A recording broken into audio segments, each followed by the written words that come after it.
My husband left his empire to me. My stepson sued, insisting I was an uneducated housewife who had played him.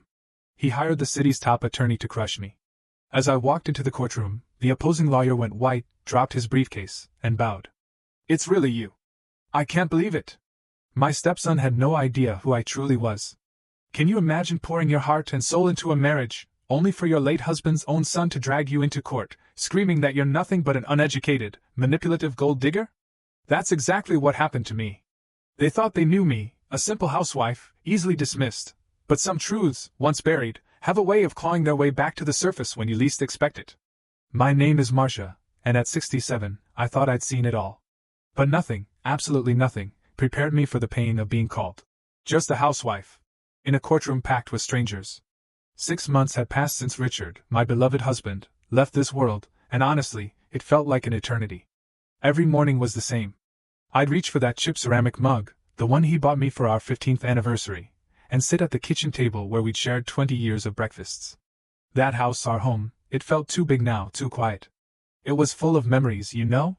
They comforted me, but they tormented me too, a constant, aching reminder of what I'd lost. Then, the doorbell rang. A young man, stiff in a cheap suit, handed me an envelope. Mrs. Stone, legal documents. Sign here, please. My hands were shaking as I read. It was Trevor, Richard's son, contesting the will. He claimed I'd manipulated his father, coerced him into leaving me everything. Undue influence, the papers screamed. Gold digger. Opportunist. Took advantage of an elderly man's diminished capacity. My God. I sank into Richard's old leather armchair, the one where he used to read his evening paper, and felt my entire world tilt. 20 years of marriage, 20 years of caring for that family, and this was my reward? This was how it ended. The courthouse, I swear, smelled of old wood polish and broken dreams. I walked those marble hallways in the same simple navy dress I'd worn to Richard's funeral, clutching my purse like a lifeline. Every step echoed, making me feel smaller, more insignificant with each sound. Trevor was already there, of course, lounging at a mahogany table that probably cost more than my car. He wore a charcoal suit that just screamed money, his dark hair slicked back. And that smirk. God, that arrogant smirk I'd grown to despise over the years. Beside him sat Jonathan Pierce, the infamous lawyer whose reputation preceded him like a thunderclap. $300 an hour, they whispered. The best money could buy. Me? I had no lawyer. I couldn't afford one, not without touching the very inheritance Trevor was trying to steal. Then the bailiff called, "All rise." Judge Hamilton walked in. Younger than I expected, maybe 55, with kind but serious eyes. The proceedings began, and Pierce, that smooth, practiced voice of his, started spinning his web. Your Honor, he began, we are here today because an innocent man's final wishes have been perverted by a calculating woman who saw opportunity in an aging widower's loneliness. I felt the blood drain from my face. Around me, the few spectators murmured. He continued, painting me as a predator, a villain, swooping in to steal from Richard's real family. Mrs. Stone, he sneered, my name dripping with disdain, married the deceased after a suspiciously brief courtship. She has no children of her own, no career to speak of, no independent source of income. She was, by all accounts, nothing more than a housewife, entirely dependent on my client's father for financial support. Trevor leaned back, that same smug look he'd worn since he was 12, since I'd first married his father. 12 years old. I remember trying to bond with him then, making his favorite pancakes, helping with homework, going to school plays where he'd pretend not to see me. But according to Pierce, I'd isolated the deceased from his son, poisoning their relationship and ensuring her position as sole beneficiary of an estate worth $8.5 million. $8.5 million. The number hung in the air like a heavy accusation. I'd never thought of Richard's money as mine. It was just, there, like the air we breathed. A foundation that let us live comfortably while I cared for him, for our home, for the life we built. Judge Hamilton leaned forward. And what evidence do you have of this alleged manipulation, Mr. Pierce? Pierce rattled off documentation showing Mrs. Stone actively discouraged visits, phone records, witness statements. I wanted to scream.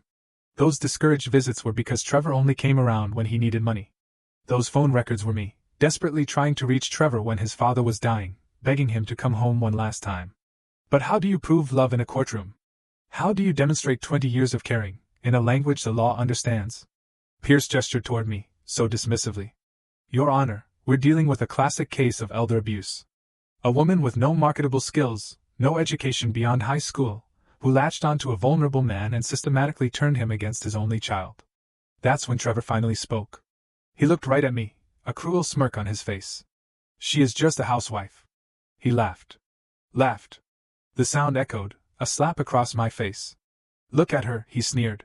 She can barely manage her own finances, let alone understand the complexity of my father's estate. She probably doesn't even know what half those assets are worth. The courtroom fell silent, his chuckling dying away. Judge Hamilton's expression remained neutral, but I saw something flicker in his eyes when he looked at me. Mrs. Stone, do you have legal representation? I stood, my legs unsteady beneath me. No, Your Honor. I'm representing myself. He made a note. And what is your response to these allegations? My throat was sandpaper dry. 20 years of morning coffee and evening wine, of birthday dinners and anniversary celebrations, of holding Richard's hand through 2 surgeries and countless doctor's appointments. How do you compress a lifetime into legal terminology? Your Honor, I loved my husband. Everything I did was to take care of him, to make him happy. I never asked for his money. I never even wanted it. Trevor snorted. Right. That's why you married a man 23 years older than you. My voice, against my will, grew stronger. I married Richard because he was kind. Because he treated me with respect. Because after my first marriage ended, he showed me what real love looked like. Pierce shuffled his papers. Your Honor, we can produce witnesses who will testify that Mrs. Stone frequently made comments about inheriting the deceased's wealth. Her own neighbor heard her discussing the will just weeks before his death. Mrs. Chen. My stomach dropped. Mrs. Chen. She'd caught me crying on the front porch after Richard's diagnosis, when the doctor gave us 6 months. I was terrified, not of losing money, but of losing Richard, of being alone again. But how would that sound in a courtroom? Judge Hamilton glanced at his watch. We will adjourn for today and reconvene tomorrow morning at 9 o'clock. Mrs. Stone, I strongly advise you to consider obtaining legal counsel. As the courtroom emptied, I stayed in my seat, watching Trevor and Pierce shake hands, laughing at God knows what. The weight of the day pressed down on me, heavy, suffocating. I'd been dismissed. Diminished. Reduced to nothing more than a gold-digging housewife in a cheap dress. But as I finally stood to leave, something began to stir inside me. Something that had been sleeping for 20 years, buried beneath casseroles and PTA meetings and anniversary parties. Something that remembered who I used to be, before I became Richard's wife. Trevor thought he knew me. Pierce thought he could destroy me with a few well-placed accusations. They had no idea who they were really dealing with. That evening, I sat in Richard's study, surrounded by the ghosts of our life together. His law books lined the walls, pictures from Venice, Paris, our cabin in Vermont. Everything felt so fragile, as if Trevor's accusations had the power to erase 2 decades of happiness. I poured myself a glass of the Merlot Richard had been saving for a special occasion that never came. Just a housewife, I whispered to the empty room, and the words tasted bitter. But I wasn't always just a housewife, was I? My fingers traced the spines of those law books. I remembered when I had my own collection, when I wore power suits instead of aprons, when people stood when I entered a room. That life felt like a dream now, buried so deeply I sometimes wondered if I'd imagined it at all. The phone rang, startling me. Caller ID showed an unknown number. Mrs. Stone, this is Jennifer Walsh from Channel 7 News. I understand you're involved in a high-profile inheritance dispute. I hung up without a word. But it rang again. And again. By the 4th call, I just disconnected it. Word had gotten out. Tomorrow, I'd probably be on the morning news, portrayed as the wicked stepmother who'd stolen a dying man's fortune. I climbed the stairs to our bedroom, my bedroom now, and caught sight of myself in the mirror. Gray hair pulled back, face lined with years of laughter and worry, wearing the same modest dress I'd worn for 20 years. I looked exactly like what Trevor had called me, just a housewife. But as I opened my jewelry box to put away my wedding ring, my fingers brushed against something else. Hidden beneath the velvet lining was a small, ornate key I'd completely forgotten about. The key to Richard's desk drawer, the one he'd always kept locked. For emergencies, he'd said years ago, when he gave it to me. When you need to remember who you really are. I never understood what he meant.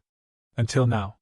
Back in the study, my hands trembling with a mix of fear and anticipation, I slid the key into the lock. A soft click. The drawer opened, revealing a manila folder, Marcia, personal. Inside were documents I hadn't seen in 20 years. My law degree from Harvard. Summa cum laude. Newspaper clippings from my early career. A photograph of me, so young, being sworn in as the youngest Superior Court judge in the state's history. Letters of recommendation from legal giants whose names still commanded respect in courtrooms across the country. And at the bottom of the pile, a handwritten note from Richard. My heart caught in my throat. My dearest Marcia, it read. I know you sacrificed everything to build a life with me. But your talents were never wasted. They were just sleeping, waiting for the day you need them again. You are the strongest, most brilliant woman I've ever known. Don't let anyone, not even our son, convince you otherwise. All my love, Richard. The tears came then, hot and overwhelming. Richard had known. He'd always known who I really was, what I'd given up for love. He protected that secret, kept it safe until I was ready to reclaim it. I'd been Judge Margaret Stone for 15 years before I became Mrs. Richard Stone. 15 years. I'd presided over complex civil cases, corporate litigation, criminal trials that made headlines. They called me the Iron Judge. Brilliant. Incorruptible. Feared by lawyers who dared come unprepared to my courtroom. But then I met Richard at a charity gala in 2003. Something shifted. He was recently widowed, struggling to raise 12-year-old Trevor alone. He didn't know who I was professionally. To him, I was just Marcia, the woman who made him laugh for the first time since his wife's death. For the first time in my career, I found something more important than the law. A man who loved me for who I was, not what I'd achieved. A broken family that needed healing. A chance to be someone's wife, maybe even someone's mother. So, I made a choice. I took early retirement, citing burnout, and quietly stepped away from the legal world that had defined me for so long. I became Mrs. Richard Stone, stepmother to a grieving boy who resented my presence but desperately needed stability. 20 years of PTA meetings. School plays. Family dinners. 20 years of being the woman behind the successful man, supporting Richard's career while mine became a footnote in forgotten legal journals. I told myself it was worth it. That love was worth any sacrifice. But as I sat in that study, surrounded by the evidence of who I used to be, I realized something. Something had been burning inside me all day. Not just anger at Trevor's accusations, but something fiercer. Something that remembered what it felt like to command a courtroom, to make lawyers twice my age scramble for precedents they couldn't find. I pulled out my laptop. Richard had insisted I learn to use it, though I'd mostly stuck to email and online shopping. And then I did something I hadn't done in 20 years, I researched. Case law. Inheritance disputes. Undue influence. Burden of proof. My fingers flew across the keyboard with a muscle memory I didn't know I still possessed, navigating legal databases like I'd never left. The law had changed in some ways, yes, but the fundamentals? They remained the same. And Trevor's case? It was weaker than tissue paper. Pierce was relying on emotional manipulation and circumstantial evidence. He had no proof of coercion, no documentation of diminished capacity, no witnesses to any actual wrongdoing. What he had was a grieving son's resentment, and a jury's potential sympathy for a young man who felt cheated. But sympathy doesn't win cases. Evidence does. And I was beginning to remember exactly how to find it. I spent the rest of the night in that study, reading through Richard's papers, but with new eyes. Not as a wife, but as a lawyer. The will was ironclad, witnessed and notarized properly. Richard's medical records showed no signs of dementia or cognitive decline. His financial advisor had detailed notes about their discussions regarding the inheritance, including Richard's specific concerns about Trevor's spending habits and his troubling lack of responsibility. More importantly, I found Richard's private journal from his final months. Page after page of entries expressing his profound love for me, his gratitude for our life together, and his growing disappointment in Trevor's behavior. The last entry, dated just a week before his death, made me catch my breath. Marcia doesn't know I've seen her old courtroom photos hidden in that box in the closet, it read. She thinks she gave up everything for me, but she has no idea how proud I am of what she accomplished.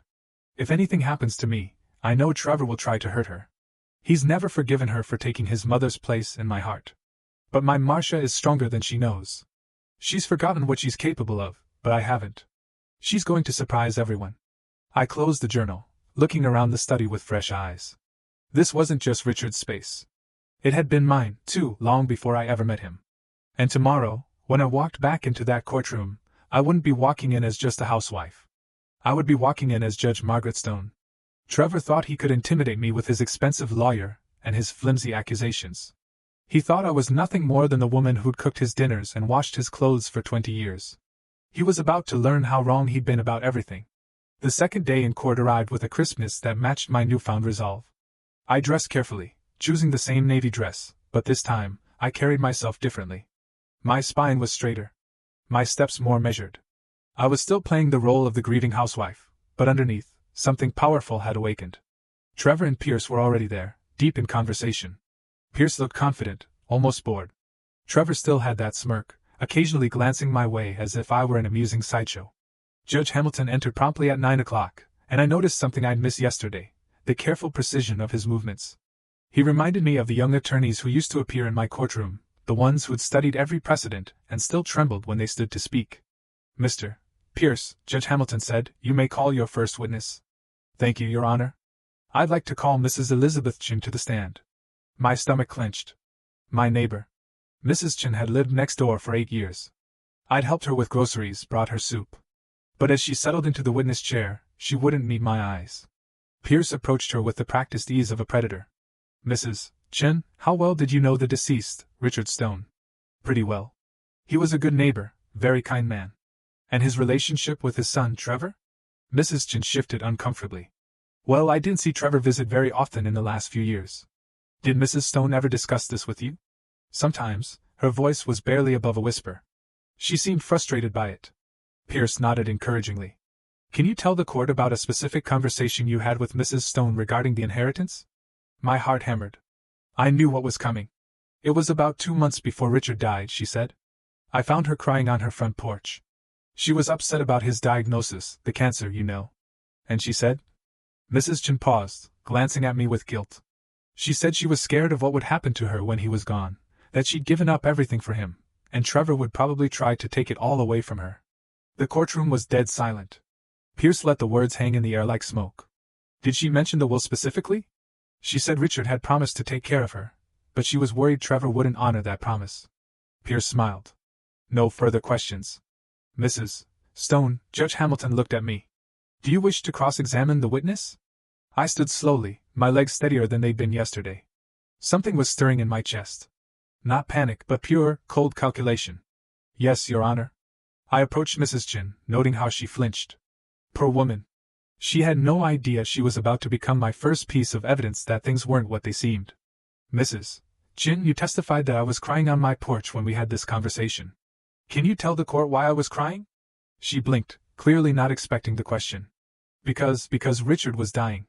Specifically, I pressed, what had I just learned that day? Pierce started to object, but Judge Hamilton waved him off. "I'll allow it." Mrs. Chin looked confused. "The doctor had told you both that morning that the treatments weren't working. That he had maybe 6 weeks left." "6 weeks?" I repeated, letting the words settle. "Mrs. Chin, in your opinion, was I crying because my husband was dying, or because I was worried about money?"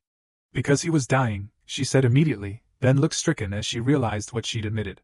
"And when I mentioned being scared of what would happen when he was gone, did I say I was scared of being poor, or did I say I was scared of being alone?" Mrs. Chen's voice was barely audible. "You said you were scared of being alone? That you didn't know how to live without him?" I nodded. "Thank you, Mrs. Chin." No further questions. As she left the witness stand, I caught Judge Hamilton watching me with renewed interest. There had been something in my questioning, a precision, a control, that simply didn't match the image of a helpless housewife.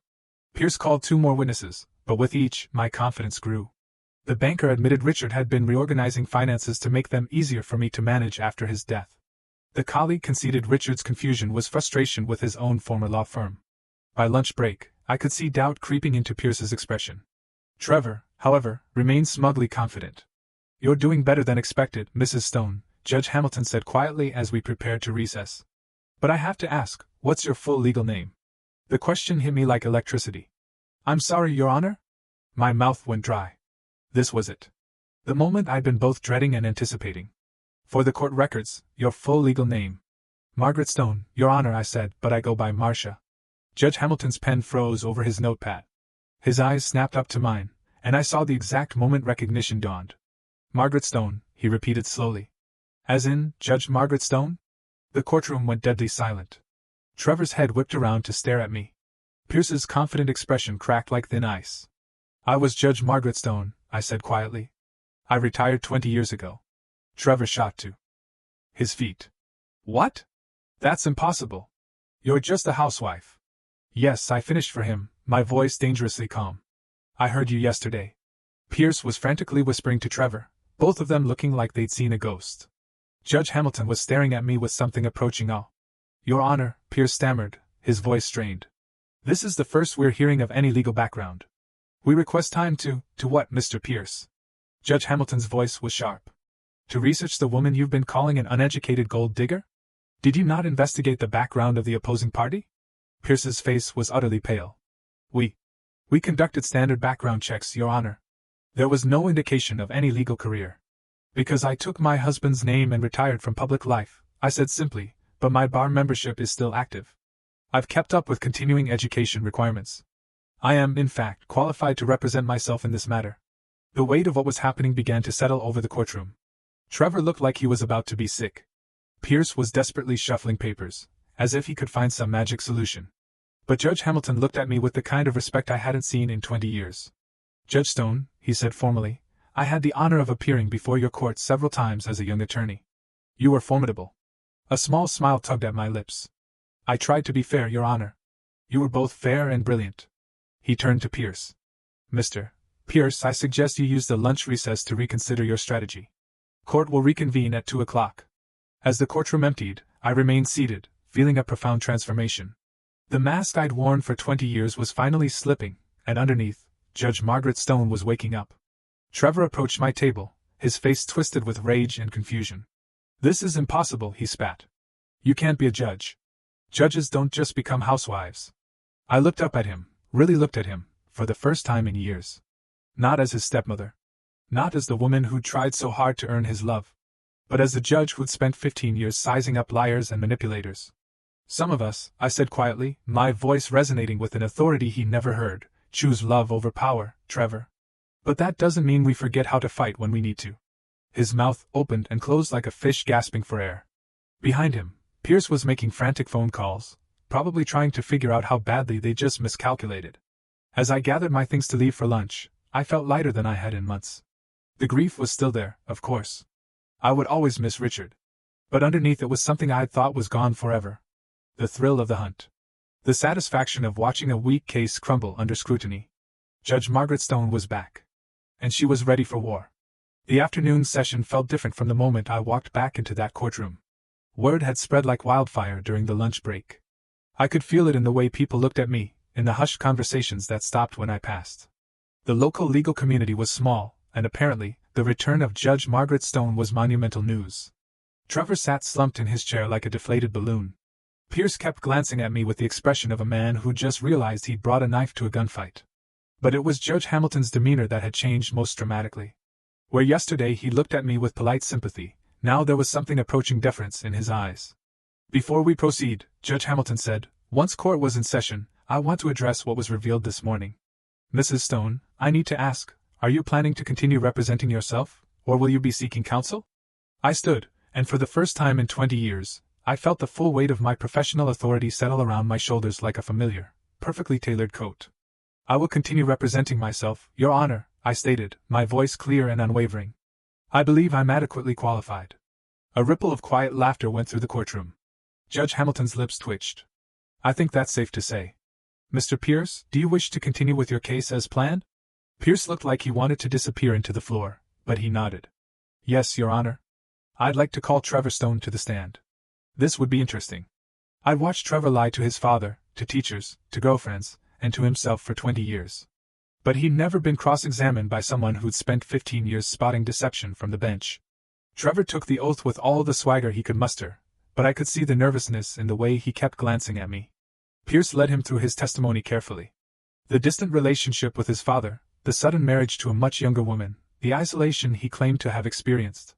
In your opinion, Pierce asked, did Mrs. Stone deliberately interfere with your relationship with your father? Absolutely, Trevor said, his confidence returning as he warmed to his favorite subject, himself. She was always there, always hovering, making it clear I wasn't welcome in my own father's house. Can you give the court a specific example? Trevor's eyes lit up. Last Christmas, I came to visit for 3 days, and she made sure every minute was scheduled with her activities. Shopping. Dinner parties with her friends. Holiday movies she wanted to watch. When I tried to have a private conversation with my dad, she'd always interrupt with something that supposedly couldn't wait. Pierce nodded sympathetically.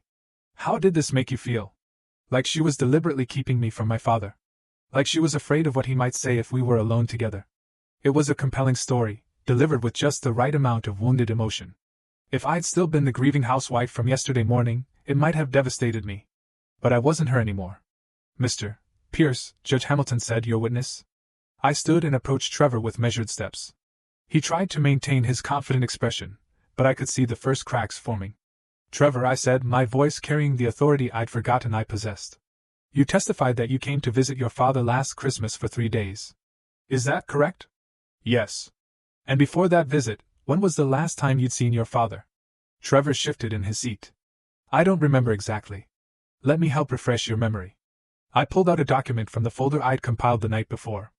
According to your father's calendar, which he kept meticulously, your last visit before Christmas was 14 months earlier. Does that sound accurate? Maybe. We talked on the phone. How often? Another shift. Regularly. Trevor, I continued, I'm going to show you your father's phone records, which are part of his estate documents. I handed him a paper. Can you tell the court how many times you called your father in the 6 months before his death? He stared at the paper, his face flushing. These might not be complete. They are complete, Trevor. The answer is 3 times. 3 calls in 6 months, each lasting less than 10 minutes. Does that match your definition of regularly? Pierce was on his feet. Objection, Your Honor. Mrs. Stone is testifying rather than questioning. Sustained, Judge Hamilton said, but there was no disapproval in his voice. Please rephrase, Mrs. Stone. I smiled slightly. It had been 20 years, but the rhythm of courtroom combat was coming back to me like riding a bicycle. Trevor, based on these phone records, would you say you were in close, regular contact with your father? We had a complicated relationship, he said defensively. Indeed. Now, you testified that I scheduled activities to prevent you from having private conversations with your father. Do you recall what those activities were? Shopping, dinner, parties, movies. Specifically, Trevor, what shopping? He looked confused. I don't remember. The shopping, I explained, my voice calm, precise, was for your father's medications, which required a special trip to a pharmacy 30 miles away because they were the only ones who could compound his pain medication properly. The dinner parties were actually one dinner party, a surprise celebration for your father's 70th birthday, which you'd forgotten about until I reminded you. And the movies were films from the 1940s that your father loved, but could barely hear without the volume turned up extremely loud. Were you aware that your father had severe hearing loss in his final months? Trevor's mouth opened and closed. No. So, when you interpreted my presence during your conversations as interference, is it possible I was actually helping your father hear what you were saying? The courtroom was completely silent now. The jurors, yes, we'd somehow ended up with a jury trial, Pierce's mistake, were leaning forward with rapt interest.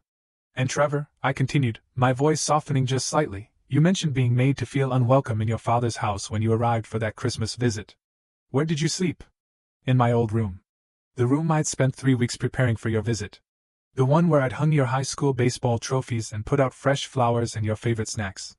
His face was bright red. Now I don't remember. Let me ask you directly, Trevor. In all the years I was married to your father, did I ever, even once, ask you not to visit? Did I ever tell you that you weren't welcome? No. But did I ever refuse to cook your favorite meals when you came home? No. Did I ever fail to include you in family photographs, holiday celebrations, or important events? No. His voice was barely audible. Trevor, is it possible that your feelings about our relationship had more to do with your grief over your mother's death than with anything I actually did or didn't do? Pierce shot to his feet again. Objection. Mrs. Stone is not qualified to make psychological evaluations. I turned to Judge Hamilton with the ghost of a smile. Withdrawn, Your Honor, I'll rephrase. Trevor, when you were 12 years old and I first married your father, what did you call me? Trevor looked like he wanted to disappear. I don't remember. You called me the replacement, I said quietly. And later, when your father asked you to try to be kinder to me, you said, and I quote, "She'll never be my real mom. So why should I pretend to like her?" The silence in the courtroom was deafening. I could see tears in several jurors' eyes. Trevor, I'm not trying to humiliate you. But I need this court to understand that I spent 20 years trying to earn your love, not trying to steal your father's. I never asked him to choose between us. I simply asked him to let me love you both. Trevor was crying now. Ugly, gasping sobs that shook his whole body. You don't understand, he choked out. He loved you more than he ever loved me. More than he loved my mother. I could see it every time he looked at you. And there it was. The truth that had been festering for 20 years. Trevor, I said gently, love isn't a finite resource. Your father's love for me didn't diminish his love for you. It just made our family bigger. Judge Hamilton was watching this exchange with something approaching wonder. Pierce looked like he wanted to crawl under his table and disappear. But Trevor, you're not here because you miss your father, or because you feel unloved. You're here because you want his money. So, let me ask you one final question. In the week before your father died, when I called you 6 times, begging you to come say goodbye, why didn't you come? Trevor's sobs intensified. I was busy. I had work. You were in Las Vegas, Trevor. With your girlfriend. Gambling with money your father had given you the month before for your rent. Pierce was frantically shuffling papers, probably looking for some way to object. But what could he say? These were facts, documented and verifiable. While your father was dying, asking for you every day, wondering why his son wouldn't come home, you were at poker tables, losing the last money he would ever give you. I let that settle for a moment, watching the jury absorb the full weight of what they were hearing.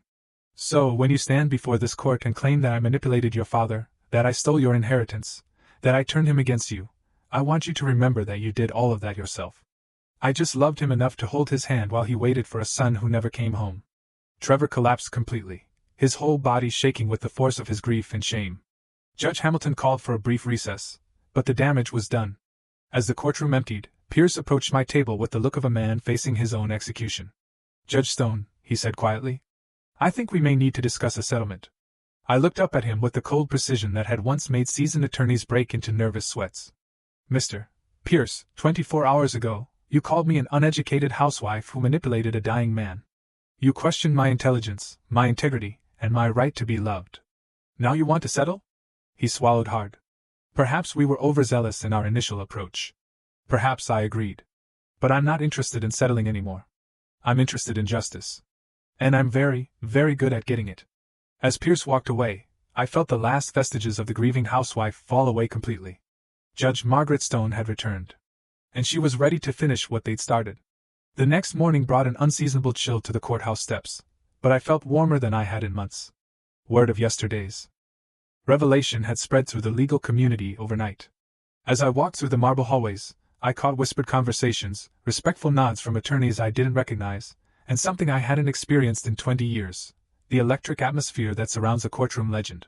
Trevor looked haggard, his expensive suit wrinkled, dark circles under his eyes. Pierce sat beside him like a man attending his own funeral, frantically scribbling notes on a yellow legal pad that offered no salvation. Judge Hamilton entered with the bearing of someone who knew he was about to witness legal history. Ladies and gentlemen, he said, before we continue, I want to address the elephant in the room. Yesterday, we learned that Mrs. Stone is actually retired Superior Court Judge Margaret Stone, known throughout the legal community for her brilliant jurisprudence and uncompromising integrity. Mr. Pierce, do you wish to make any motions before we proceed? Pierce stood slowly, his earlier arrogance replaced by something resembling humility. Your Honor, we move to dismiss all charges of manipulation and undue influence. We acknowledge that we may have been overzealous in our initial assessment of Mrs. Stone's character and capabilities.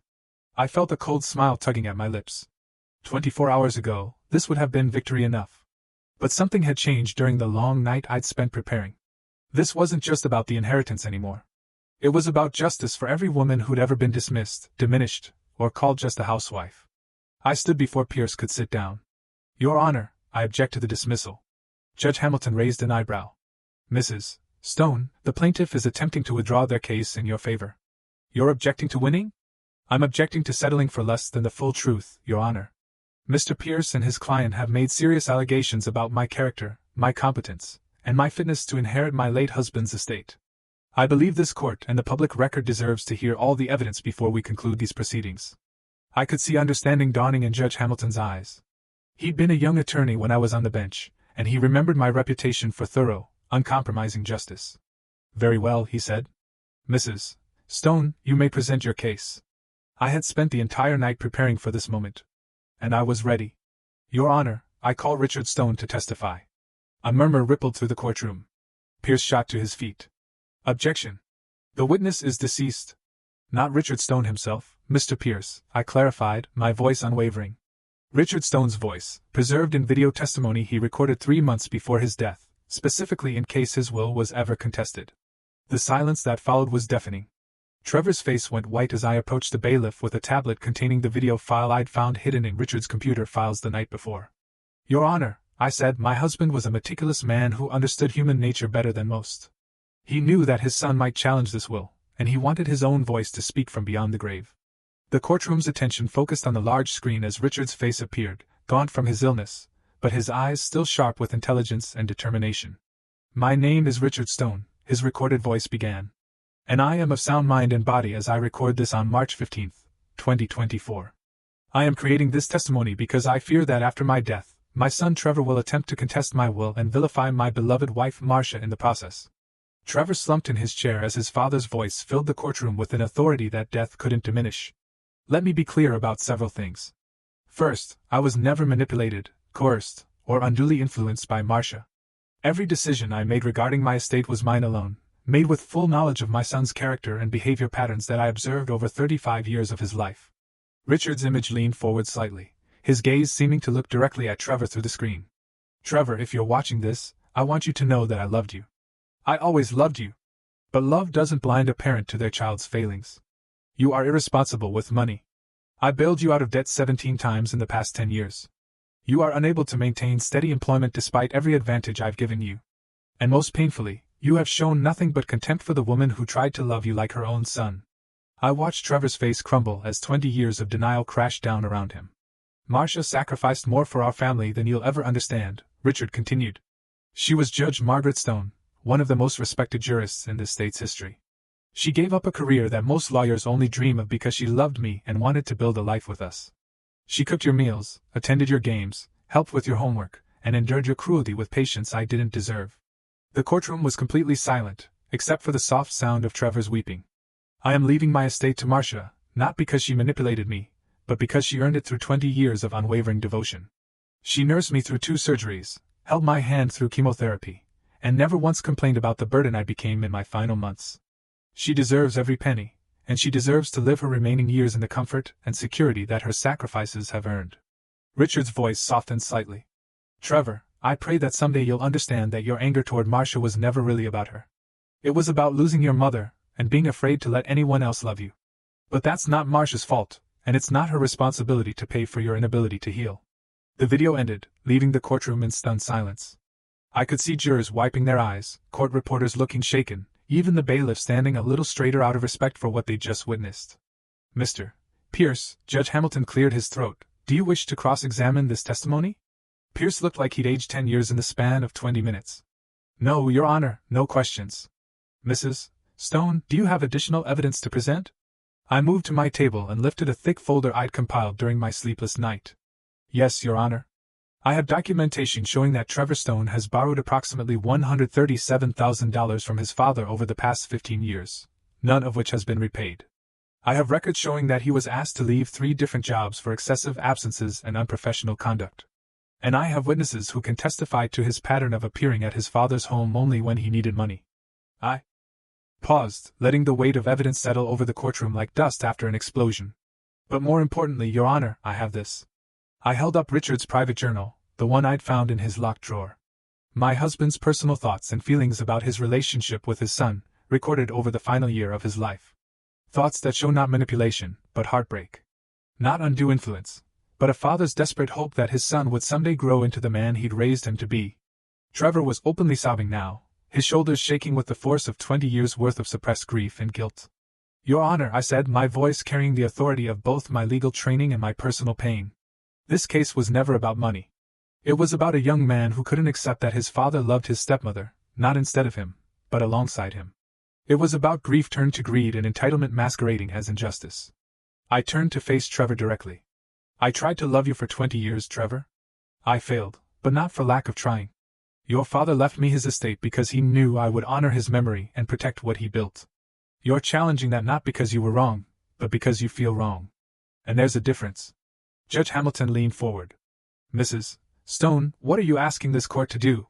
I took a deep breath, feeling the full weight of my professional authority settling around me like armor. I'm asking this court to uphold Richard Stone's will in its entirety. I'm asking for a judgment that removes any cloud from my inheritance. And I'm asking that Trevor Stone be ordered to repay the $137,000 he borrowed from his father's estate over the years, with appropriate interest. The gasp that went up from the courtroom was audible. Pierce shot to his feet. Your Honor, that's not part of this case. It is now, I said calmly. Trevor opened his door when he claimed I was financially exploiting his father. I'm simply asking for an accounting of all financial exploitation that occurred in this family. Judge Hamilton looked at Trevor with something approaching pity. Mr. Stone, how do you respond to these allegations? Trevor could barely speak through his tears. I don't have that kind of money. I can't pay it back. Then perhaps, I said quietly, you shouldn't have borrowed it in the first place. The silence that followed felt like the end of the world. And in many ways it was. The end of Trevor's world of entitlement and denial, the end of his fantasy that he was the wronged party. Judge Hamilton spent several minutes reviewing his notes before he spoke. When he finally looked up, his expression was grave. Ladies and gentlemen of the jury, he said, you've heard extraordinary testimony today, but based on the evidence presented, I'm prepared to issue a directed verdict in this matter. He turned to Trevor and Pierce with the kind of stern authority that had once made me proud to be part of the legal profession. The allegations of undue influence and manipulation are not only unfounded, they are insulting to the memory of Richard Stone and deeply harmful to his widow's reputation. Mrs. Stone has proven beyond any shadow of a doubt that she is not only competent to inherit her husband's estate, but deserving of it through 2 decades of devotion and sacrifice. His gaze shifted to me, and I saw respect there. The kind of respect one legal professional shows another. Furthermore, the evidence of financial irresponsibility and emotional manipulation on the part of Trevor Stone is overwhelming. I find in favor of Mrs. Stone on all counts, and I order Trevor Stone to repay the $137,000 in loans, plus interest calculated at the current federal rate. Trevor's world was ending, but mine was just beginning again. Judge Margaret Stone was back, and justice had been served. 6 months after the trial, I stood in my new law office, looking out at the city skyline through floor-to-ceiling windows. The brass nameplate on my door read, Margaret Stone, Attorney at Law. It felt right, in a way nothing had felt right in 20 years.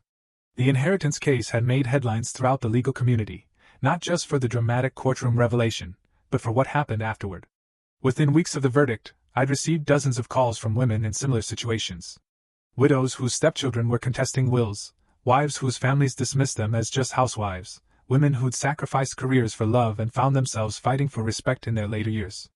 I'd started taking cases again, slowly at first. Pro bono work for women who couldn't afford the kind of high-powered attorneys their opponents could hire. Word spread quickly, Judge Margaret Stone was back, and she was fighting for the underestimated and overlooked. My secretary knocked gently on the door. Mrs. Stone, your 3 o'clock appointment is here. Send her in, please. The woman who entered was in her early 60s, well-dressed but nervous, clutching her purse like a shield. I recognized the look immediately. It was the same expression I'd worn walking into that courtroom 6 months ago. Mrs. Morrison, please have a seat. She settled into the chair across from my desk, her hands trembling slightly. I'm not sure you can help me, Mrs. Stone. My situation is complicated. I leaned back, studying her face. Mrs. Morrison, I've learned that the most complicated situations often have the simplest solutions. Tell me what's happening. My husband died 3 months ago. We were married for 18 years. His second marriage, my first. His children from his first marriage are claiming I brainwashed him into changing his will. They're saying I'm just a gold digger who married an older man for his money. The familiar story settled over me like an old song I'd heard too many times. And what's the truth? She looked up at me with eyes full of pain. The truth is that I gave up my nursing career when his first wife died, and he needed help raising his teenage daughters. I spent 15 years trying to be a mother to girls who hated me for not being their biological mother. I nursed him through diabetes, through heart surgery, through depression after his business failed. And now they want to paint me as some kind of predator. I nodded, making notes. Do you have documentation of your contributions to the household? Financial records, medical records, anything that shows your involvement in his care? I kept everything. Receipts. Medical appointments. Bank statements showing my nursing salary going toward household expenses. I even have letters he wrote to me about how grateful he was for my sacrifices. I smiled, feeling the familiar thrill of a winnable case. Mrs. Morrison, I think we're going to get along very well. As she left an hour later, armed with a legal strategy and renewed confidence, I reflected on how much my life had changed. The grief over Richard's death was still there. It probably always would be. But it no longer defined me. I'd found purpose again, a reason to get up each morning that went beyond just surviving. My phone buzzed with a text message. The caller ID made my stomach tighten. Trevor. Can we talk? I've been thinking about what you said in court. I stared at the message for a long time before responding. Coffee tomorrow at 10 o'clock. Brewers on 5th Street. The next morning, I arrived at the coffee shop early, choosing a table near the window where I could watch for Trevor. When he finally appeared, I was struck by how different he looked. Gone was the arrogant swagger, the expensive suit, the smirk that had infuriated me for 20 years. He looked older, humbled, like a man who'd been forced to confront some uncomfortable truths about himself. He spotted me and approached hesitantly, as if unsure of his welcome. "Marcia, thank you for agreeing to see me." I gestured to the chair across from me. "Sit down, Trevor." He ordered coffee, and we sat in uncomfortable silence until it arrived. Finally, he cleared his throat. "I owe you an apology." "More than an apology." "I owe you?" "I don't know what I owe you." I studied his face, looking for signs of manipulation or ulterior motive. What I saw instead was genuine remorse. And something I'd never seen from him before: humility. "You don't owe me anything, Trevor. Your father already paid all the debts that mattered." He winced. That video he made? Watching it, hearing him talk about me like that, it was like seeing myself through someone else's eyes for the first time. "And what did you see?" He stared into his coffee cup. "A spoiled, entitled brat who threw away 20 years of trying to earn love I never deserved in the first place." I felt something shift in my chest. Not forgiveness, exactly, but something softer than the anger I'd carried for so long. "Trevor, you were 12 years old when I married your father. 12-year-olds don't know how to process grief or how to make room for new people in their hearts. I never expected you to love me immediately." "But I never tried," he said, his voice breaking. "Not once in 20 years did I ever really try. And the worst part is, I can see now that you never stopped trying with me." We sat in silence for several minutes. Outside the window, life in the city continued its normal rhythm. "What happens now?" he asked finally. I took a sip of my coffee, considering the question. "Now you figure out who you want to be going forward. The trust fund your father established will give you $24,000 a year for life. It's not enough to live extravagantly, but it's enough to supplement a reasonable income while you find your way." He nodded. "I got a job. Nothing fancy. Bookkeeping for a small accounting firm. But it's honest work, and they don't know about the trust fund or the lawsuit or any of it.